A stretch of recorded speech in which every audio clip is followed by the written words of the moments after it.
What's up? Welcome into your Daily Buckeye Blitz for a Wednesday, December 17, 2025. I'm being extra loud today, sorry.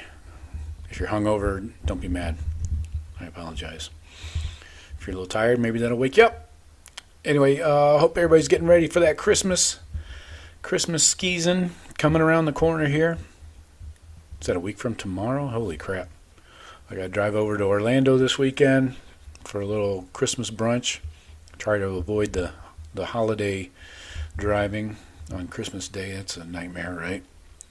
If you know anything about I-4 between Orlando and Tampa, yeah, it's to be avoided. Have you ever seen hell on earth? It's probably an accurate description. Anyway, like I said, we're back with a full slate of shows this week. Me, Jeff, and Sean will be back Monday night to get you prepped up and ready for, let's see, when is the Ohio State game? I think we'll be back Monday night. I guess we'll see how this Michigan coaching search goes. If there's any twists and turns, we'll do a show. I don't know. We'll see. I'll let you know.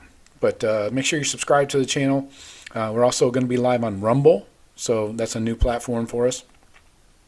Had a pretty good viewership there our first time out last week. And, of course, live on Twitter. So hit the BuckeyeCast.com. Everything's on sale. You know, if you got a few extra dollars laying around, go get yourself a shirt. Oh, I got a new shirt I just put out called Just Saying. Pretty straightforward, right? Self-explanatory.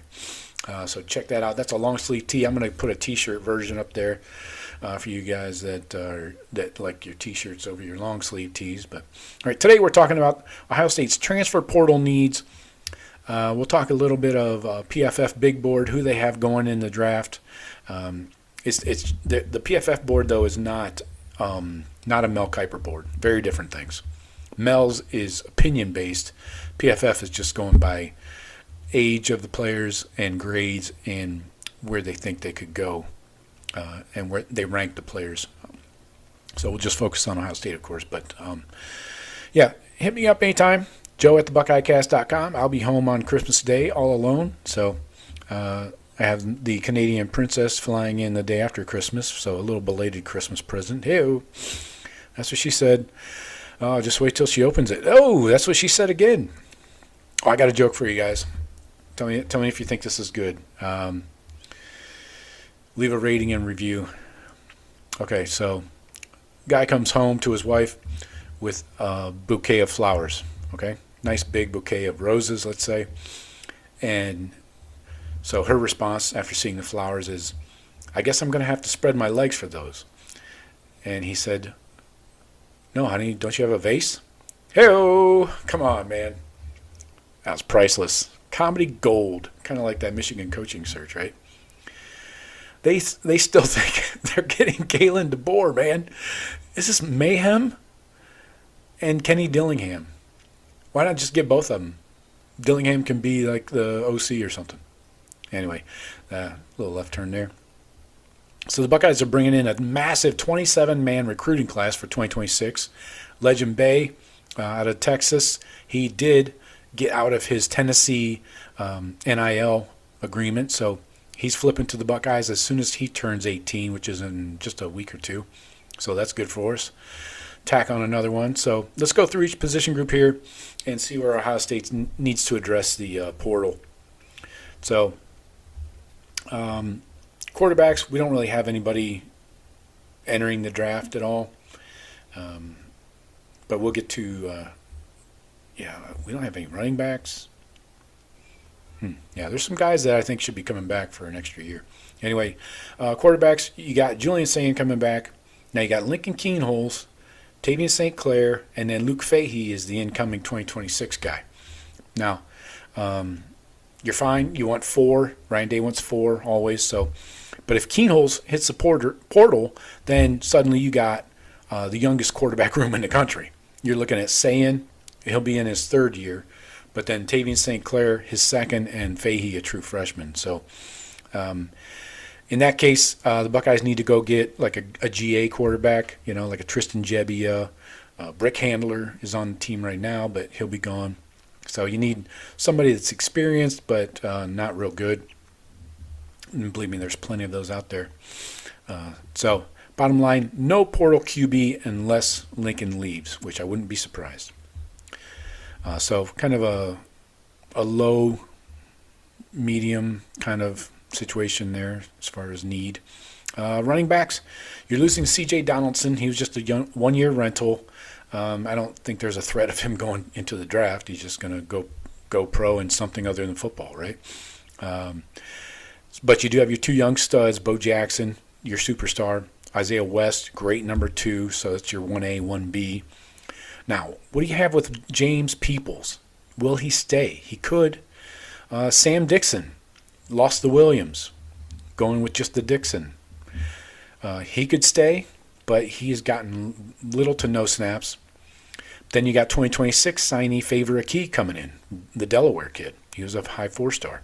So if you want to go get a portal running back that's not a star but as a depth piece, then you could do that. You get somebody in all warm body for the rotation.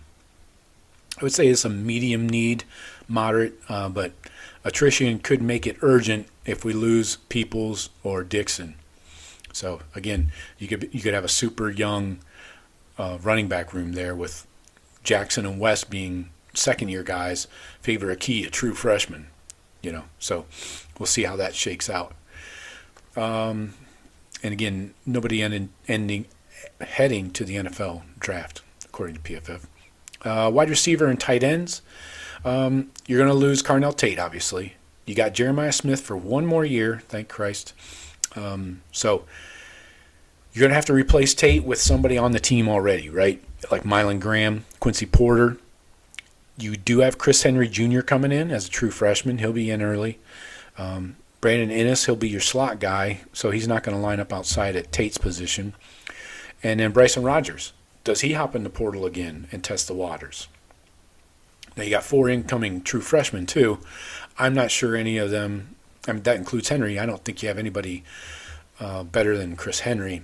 But you got a new wide receiver coach coming in. I saw, by the way, side note, that the Buckeyes just interviewed LSU's wide receiver coach, Hank, what the fuck's his name? Hankton? I don't know. Hank, something with Hank in it. We'll get back to that. Anyway, so you got a new wide receiver coach. Does Keenan Bailey take over the wide receivers? He does a lot of great recruiting in South Florida. He helps out, so he could slide right into that wide receiver room. And then we just need a tight ends coach. Those are a dime a dozen, right? Seems like an O-line coach could do that. But anyway, so you got to replace Tate. I like Mylan Graham for that option just because he'll be going into his 3rd year? Yeah, he came in with Jeremiah. So he'll be going into his 3rd year. Still hasn't seen a ton of action. Quincy Porter looked good in limited action. He was injured late in the year this year.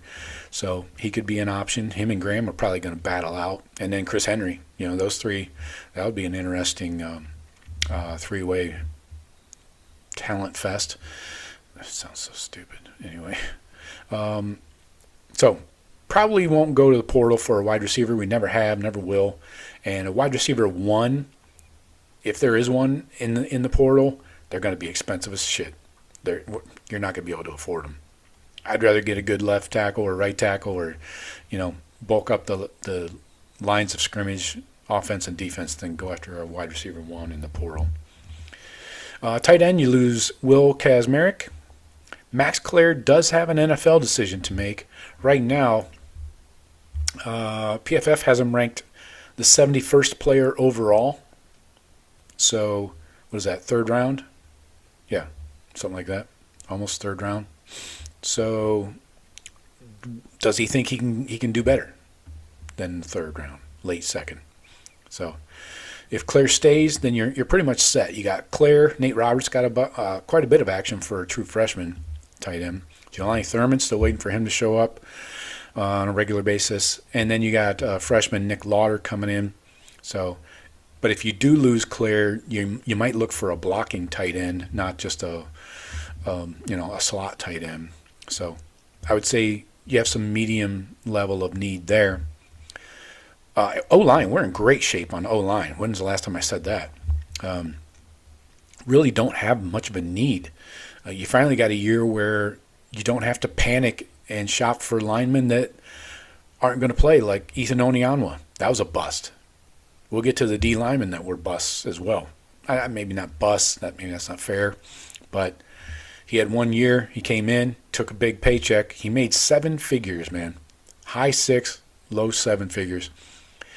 And Onyanwa was relegated to like third string guard. Fuck me. So that was a waste of money. Sure, the boosters love that shit. But you got returning Austin Saraveld, your left tackle, Luke Montgomery, left guard. Hinsman will probably come back. PFF has him. Yeah, he's not even ranked. So I think Hinsman comes back. Remember, he had like a full year off his second year. So you got your center, your left side, Phillip Daniels, your right tackle. So you need a guard there, but we're stocked, right? I mean, you got Gabe Van Sickle, Josh Padilla, Jake Cook, local kid. So right guard, I think this could be an upgrade, losing Tegra, honestly. So the Buckeyes love Van Sickle and Josh Padilla, and Padilla's probably going to slide over to center eventually when his time comes. But he's a third-year guy, same year as he came in with Montgomery. Van Sickle's 1 year younger, but Jake Cook 1 year younger than him. So we're pretty loaded there. And tackle depth as well. Ian Moore. You got Justin Terry. He's a little younger. Carter Lowe. He'll be a second-year guy. And Sam Greer, a freshman. So I don't know if you need to go get anything out of the portal for O-line. Maybe a right guard or just some depth pieces. But I feel good about our starting O-line. Let's go D-line. Flip it over here. So, yeah, D tackles. We definitely need some warm bodies here. And not just warm bodies, we need good dudes. Caden Curry's gone. Taiwan Malone's gone, finally. Kenyatta Jackson, possible NFL guy. PFF has Kenyatta at player number 153. So that's like 4th round. Seems like he could do better if he comes back. So that's Kenyatta. Caden McDonald has an NFL decision. McDonald right now is ranked the 24th player on PFF. That's a first rounder. Kind of hard to come back if you're a first rounder, right? But the NFL scouts are always going to grade these guys a little differently. So you lose Curry, Malone, got Caden and Kenyatta with a decision to make. And that's your entire starting front four, really. You got to add, we got Edric Houston. He's coming back. That's good. Will Smith Jr. is back. Jarquez Carter, he'll be in his second year. Damari Simeon, he's a true freshman next year. So you got some depth to work with, but it's kind of young and inexperienced behind Edric. D-ends, I love Zion Grady. He got quite a bit of playing time. Now here's your busts out of the portal. Logan George. This guy's on a milk carton, man. I haven't seen this fucking guy play a single snap. I can't even tell you his number. Bo Atkinson, we saw him quite a bit, especially the first half of the year. But in these last few games, I haven't seen him at all. Maybe he's dealing with an injury or something. I don't know. But those two guys haven't shown up yet for portal, guys that we brought in last year. Then you got Kari Wilder, 5-star coming out of California. He's a star. But does he command, starter reps right out of the gates? I don't think so. But we do need a veteran pass rusher, big time. So that's your number one priority right there. D-line, a pass rusher, and never hurts to get a good D tackle, a little space heater. Linebackers, I'd say medium need. You're going to lose Sonny, Arvell, definitely gone. Those guys are ranked. Sonny's a 16 overall. Arvell's 3, number 3 player in the draft. You still got Peyton Pierce. He'll be going into his 3rd year. Riley Pettijohn looks like a young stud. I want him on the field as often as possible. TJ Alford looks okay, mostly in special teams. And then Garrett Stover, he's another guy. So let's see let James cook, right? I mean, James Laurinaitis cook anyway. See how he can develop these guys. He's doing a hell of a job already. I think if Pierce and Pettijohn are your starters, because you're just playing two linebackers typically, I'm fine with that, right? I mean, Pierce is the middle. Pettijohn's probably your weak side, taking over for Sonny. I'm good with that. So I don't think we need a portal guy other than depth. So not a huge need in my opinion. Secondary, let's look at the safeties here. Got to replace Caleb Downs. That's not easy. That's not going to be easy for anybody. You got Jalen McClain coming back. He's emerging as a solid safety, solid Buckeye safety. Then you got Malik Hartford. Can he, after redshirting this year, took the red shirt.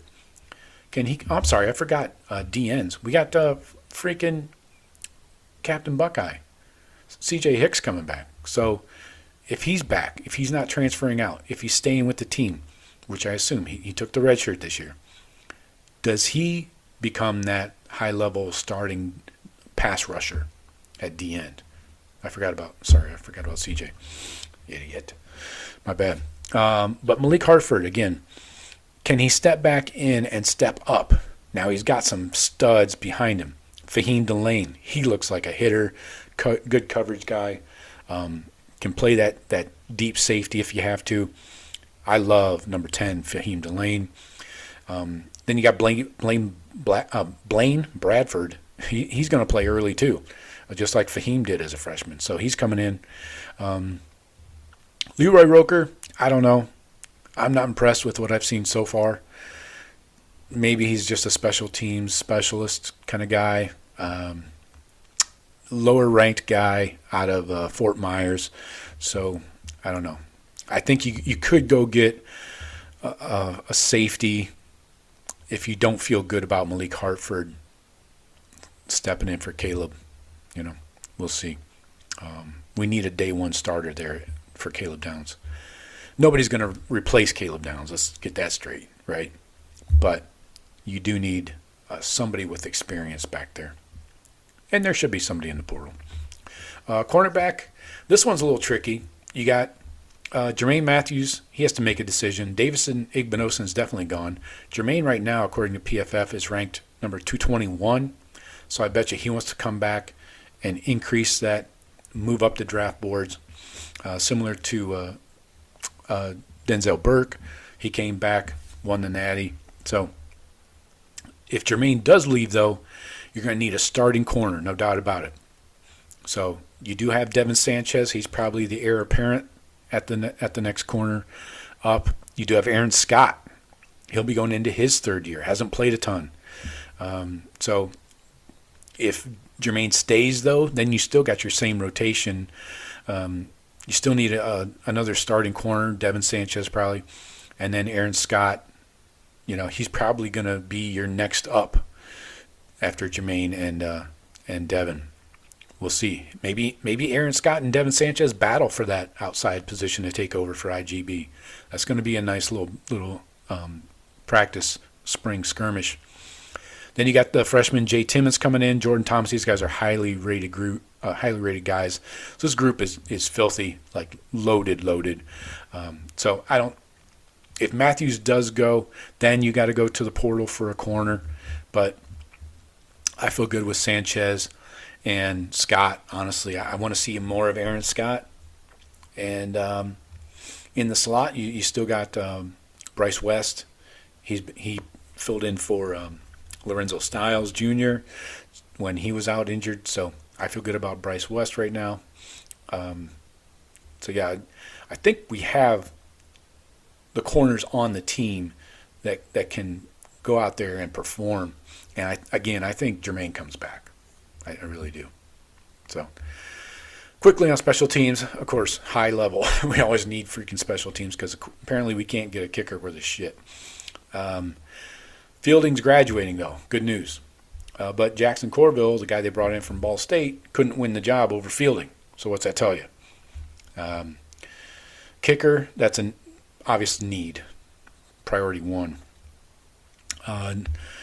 The punter, Joe McGuire, was fine. He's not flipping fields, though. He's not booming 60-yarders. So you're going to have to look to upgrade there. Not sorry. Go get another Aussie. They're dime a dozen, apparently. So your must-haves, D tackles, a D end or C.J. Hicks. Corner, you're going to need a corner if Matthews leaves, and definitely a starting kicker. Some safety depth would help. O-line depth would help. Running back depth would help, but not dire needs. So, and you're probably going to need a quarterback if Lincoln leaves, and a linebacker. So, and a tight end maybe. So, I think we're in good shape though. All in all, I mean, we don't really need somebody to carry the team at any position, but we do need guys. So, let me know what you guys think. If there's a position that's bugging you or you're very concerned about, I think we're going to be in much better shape than we were this time last year. We are going to be losing a lot of guys on defense. A lot of guys are going on defense. Even if a couple decide to come back. You're losing Caleb, Arvell, Sonny, possibly McDonald, possibly Kenyatta, but you're definitely losing IGB, possibly Jermaine, and possibly Caden Curry. That's a lot to replace. Those are starters. So, let me know what you guys think. Hit me up. Visit BuckeyeCast.com, and we'll talk to you later. Go Bucks.